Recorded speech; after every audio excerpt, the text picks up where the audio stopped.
आबनाए Hormuz बंद, तेल ज्यादा महंगा क्यों ना हुआ? पसे पर्दा क्या गेम चलती रही? किसने चाल चली?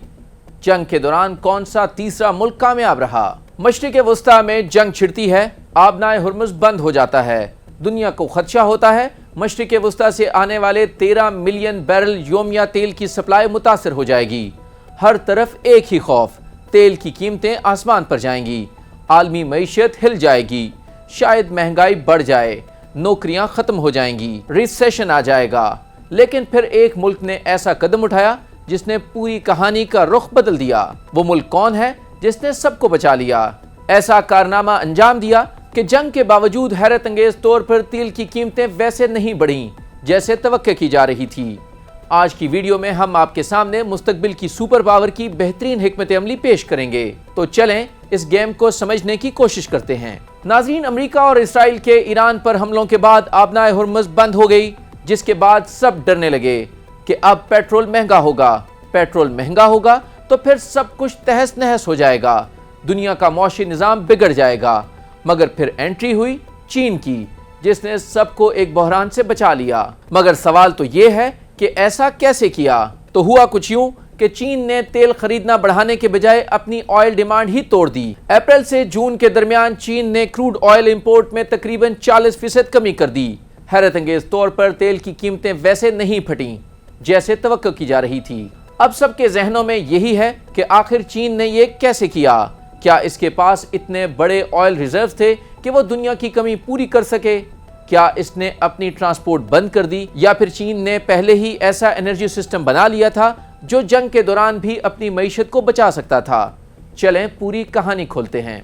नाज़रीन, चीन ने तेल की खपत क्यों तोड़ी? सबसे पहले एक हैरानकुन बात समझें। जंग शुरू हुई तो चीन ने इब्तिदा में क्रूड ऑयल की खरीदारी बढ़ाई, लेकिन तकरीबन एक माह बाद बीजिंग ने अचानक हिकमत अमली बदल दी।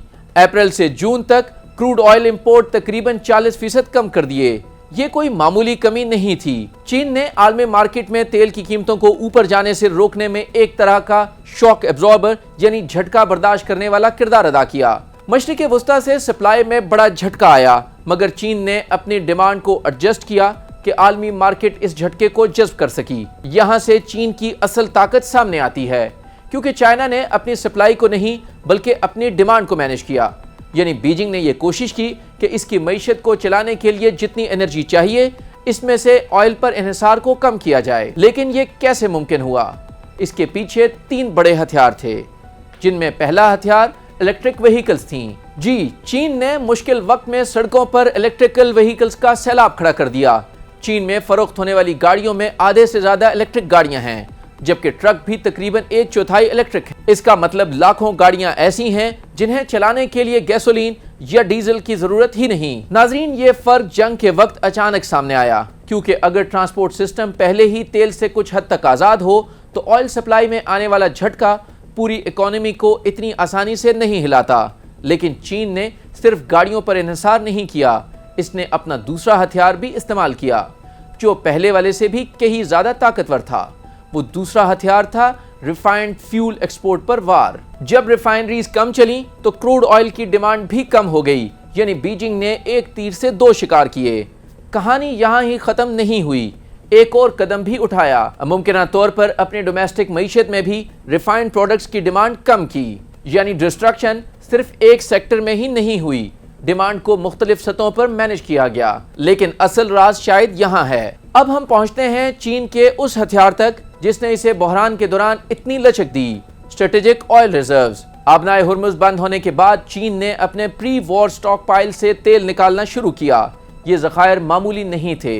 रिपोर्ट्स के मुताबिक ये स्टॉक पाइल्स अमरीका और जापान के मुश्तरका ज़खायर से 2 गुना थे, बल्कि अमरीका, जापान, सऊदी अरब और जनूबी कोरिया के ज़खायर को मिला दें तब भी चीन के ज़खायर इससे ज़्यादा बताए गए हैं। अब ज़रा सोचें, जब दुनिया कह रही थी कि तेल कहाँ से आएगा, चीन कह रहा था हमारे पास पहले से मौजूद है। ये ज़खायर एक दिन में नहीं बने, ये बरसों की प्लानिंग का नतीजा है। अब बात करते हैं कि चीन ने तेल सस्ता होते ही क्यों खरीदा। यहाँ कहानी मजीद दिलचस्प हो जाती है। चीन ने ऐसे वक्त में तेल खरीद कर जखीरा किया जब आलमी कीमतें कम थी। 2025 में आलमी सतह पर तेल की पैदावार इसके इस्तेमाल से ज्यादा थी, लेकिन फिर एक सवाल उठा कि अगर दुनिया में तेल ज्यादा था تو وہ کہاں گیا؟ تو جناب اس کا جواب تھا چین۔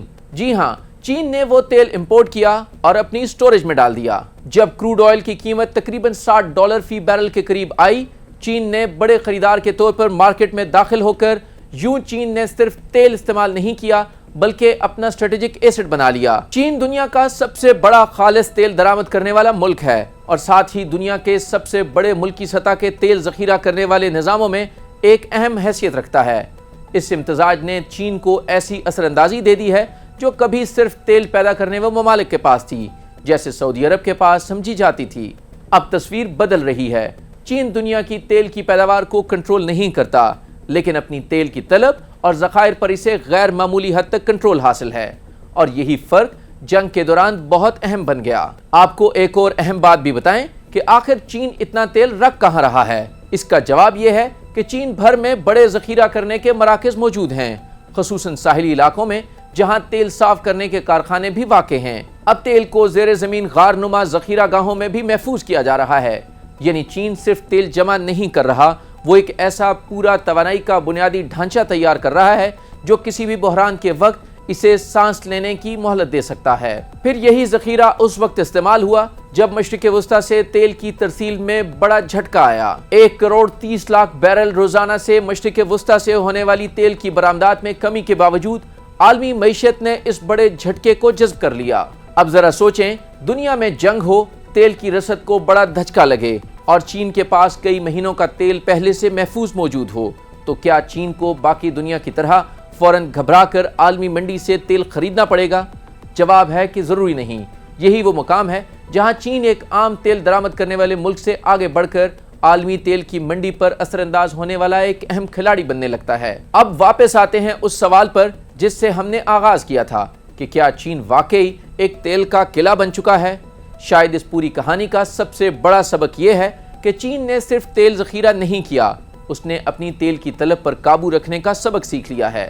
چین نے دنیا کو تیل فراہم کرنے کی طاقت حاصل نہیں کی، اس نے اسے بھی زیادہ اہم چیز حاصل کرنے کی کوشش کی ہے، اور وہ ہے تیل کی ضرورت کو کم کرنے کی طاقت۔ اگر توانائی کے استعمال میں چین کی یہ بنیادی تبدیلی واقعی مستقل ثابت ہوتی ہے تو کل کا سب سے بڑا تیل کا طاقتور ملک وہ نہیں ہوگا جس کے پاس سب سے زیادہ تیل موجود ہو، بلکہ شاید وہ ملک ہوگا جسے عالمی بحران کے وقت سب سے کم تیل کی ضرورت پڑے۔